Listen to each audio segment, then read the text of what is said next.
बिस्मिल्लाहिर्रहमानिर्रहीम। अस्सलामु अलैकुम वरहमतुल्लाहि वबरकातुहू।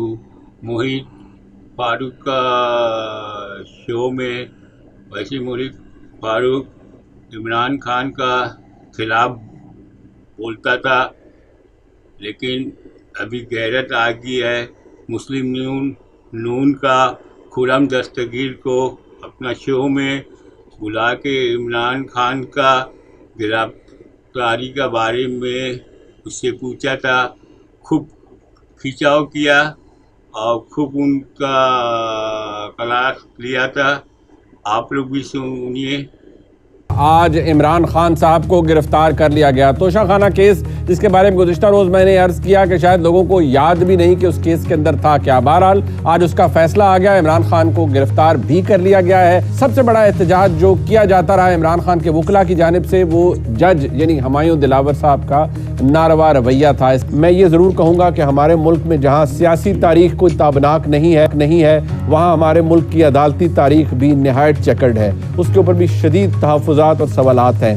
बहुत से फैसले ऐसे हैं हमारे मुल्क के अंदर जो कि तारीख में जब लिखे जाएंगे, उनके बारे में लिखा जाएगा, जय्यद कानूनदान जब उसके बारे में कहेंगे तो वो यही कहेंगे कि बड़ा ही शर्मनाक ट्रेंड रहा है हमारे मुल्क में अदालतों का। सियासी परसिक्यूशन लोगों की गई और ऐसा हुआ है।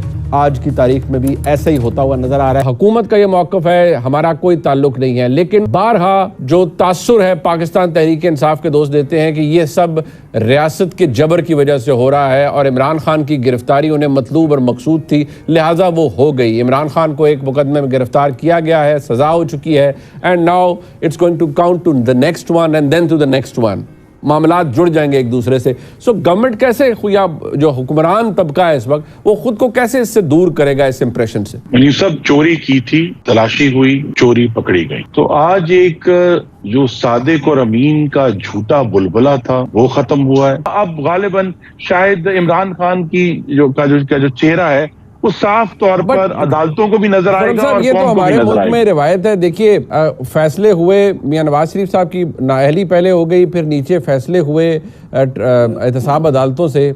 अब देख लियो, उसकी एक टेस्टमेंट तो हमारे सामने आया है, मरीम नवाज शरीफ साहिबा को सज़ा हुई, लेकिन अदालत ने, हाई कोर्ट ने उन्हें एक्विट किया और ये वाज़े हो गया कि वो एक ट्रम्प टप चार्जेस थे, एक बड़ा बेहुदा सा फैसला था ट्रायल कोर्ट का, और उसको सेटिसाइड कर दिया हाई कोर्ट ने। तो अगर इमरान खान कल रिलीफ ले लेते हैं इस्लामाबाद हाई कोर्ट से और अदालत उनका फैसला कलअदम करार दे देती है, तो जो स्टेटमेंट साफ फरमा रहे हैं कि वो चोर हैं या झूठे हैं या वो जाली सादिक और अमीन हैं, ये तो फिर बड़ा काम ख़राब हो गया। तो रिवर्सल में डालना पड़ जाएगा आपको अपना बयानिया भी, अगर अदालत उन्हें कल बेकसूर करार दे देती है। तो सवाल ये है कि क्या मॉरल लेजिटिमेसी, इखलाकी जो लेजिटिमेसी है, वो आने वाले इलेक्शंस की या किसी भी पॉलिटिकल प्रोसेस की होगी कि अगर एक मकबूल जमात और एक साबिक वज़ीर आज़म फारग हो जाए, जेलों में चला जाए और उसकी जमात भी डिसमेंटल हो जाए। यहाँ तो डिसमेंटलिंग हो गई है पीटीआई की, और डिसमेंटलिंग सेल्फ इन्फ्लिक्टेड है। जितना भी पार्टी स्ट्रक्चर टूटा है वो आज खुद टूटा है। ये तमाम जो, क्या आप ये बात यकीन से कह सकते हैं खुर्रम साहब? जी, यकीन से नहीं, कुछ लोगों पर जरूर जब कानून का इतलाक हुआ 9 मई के वाकयात से, तो उसके बाद से आप ये सवाल हम सबको पूछना चाहिए। बट फेयरनेस के ऊपर सवाल चाहिए। साहब, आप यूर सीनियर लॉयर नाउ, आपको कितना फेयर लगता है ट्रायल कोर्ट? आपने बड़ा कुछ का गाला हुआ है, तो ट्रायल कोर्ट का conduct over the period of time dispassionately मुझे बताएं, कितना फेयर लगा आपको? आपको पता है वहाँ क्या क्या होता है? मुनीर भाई, सबसे पहले तो मैं एक अर्ज करता हूँ कि फैसला जो मर्जी हो, फैसले का जो तरीकाकार इख्तियार किया गया है वो इंतहाई ऑब्जेक्शनेबल। ये ऐसा नहीं है कि ये इमरान खान के खिलाफ फैसला है। जो तरीकाकार इख्तियार किए जाते हैं अदालती तारीख में, ये समझें एक और सियाद बाब का इजाफा है। और इस तरह के अगर फैसले और इस अंदाज में फैसले होंगे, क्योंकि देखें, हर मुल्ज़म का हक होता है उसका हक दिफा, वो आप किसी सूरत में ख़त्म नहीं कर सकते। जिस केस में नवाज शरीफ साहब को सज़ा हुई थी, उनके वकील साहब ने उसमें डिफेंस लिया ही नहीं था। ये वो केस है जिसके अंदर एक मुल्ज़म ने अपना हक दिफा इस्तेमाल किया। उसको टर्न डाउन करने का एक तरीकाकार होता है कि अप टिल एंड अनलेस वो कोई स्टेटमेंट रिकॉर्ड नहीं होती, आप उसको बादी नज़र में ये नहीं कह सकते they have no relevance to it. वो उस वक़्त आप उस फैसले में लिख सकते हैं जब उसके अंदर ये आ जाए कि जी ये क्योंकि रेलेवेंट नहीं है, اس لیے اس پیس آف ایویڈنس کو ہم ٹچ نہیں کرتے. وہ ججمنٹ لکھتے ہوئے ایویڈنس ریکارڈ ہونا چاہیے تھا, بعد میں عدالت ڈیسائیڈ کرتی کہ اس کا کام ہے یا نہیں ہے. وہ تو انہوں نے جب پچھلی دفعہ ابھی فیصلہ 2 دن پہلے فیصلہ دیا تھا, جس کو کل چیلنج کیا اور جس کو سیٹسفائڈ بھی کر دیا گیا تھا, اس کے اندر تو یہ تھا کہ وہ ابھی وٹنسز تو آئے نہیں, وٹنسز نے اپنی سٹیٹمنٹ ریکارڈ نہیں کروائی. جب تک وہ سٹیٹمنٹس ریکارڈ نہیں ہوتی اس وقت تک تو اس کے بارے میں جج لکھ ہی نہیں سکتا تھا. میں پہلے یہ کہتا ہوں کہ جو ہائی کورٹ نے جو ریمانڈ کیا تھا وہ بھی ریمانڈ نہیں بنتا تھا, جو ریمانڈ نہیں بنتا تھا بیکاز جج صاحب نے اپنا مائنڈ ڈسکلوز کر دیا ہوا تھا اپنی 2 دفعہ پہلے فیصلے کے اندر.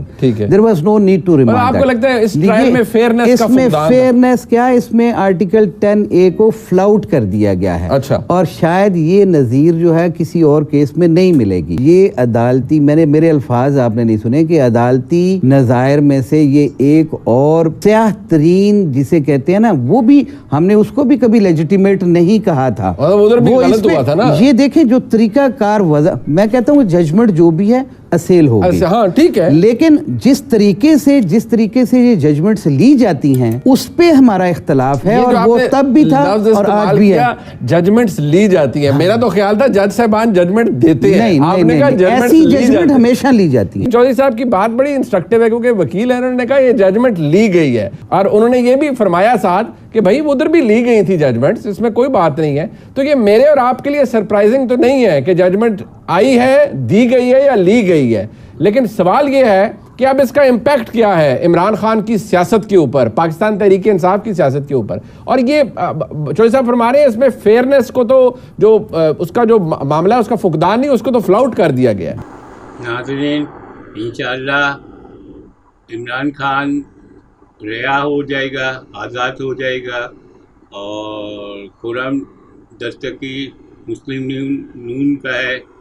الیکشن کرنے کے لیے عمران خان سے ڈرتا ہے اور مقابلہ نہیں کر سکتا, اسی لیے الیکشن کو آگے بڑھا رہا ہے, اور عمران خان سے مقابلہ نہیں کر سکتا آمنے سامنے, اسی لیے ان کی پارٹی کو پورا کو بین کرنے کا کوشش کر رہا ہے. اصل میں مسلم نون کا دل میں ڈر ہے عمران خان کو کسی طرح بھی, عمران خان کا پارٹی کو کسی طرح بھی ختم کر دو تاکہ میں الیکشن میں جیت سکے.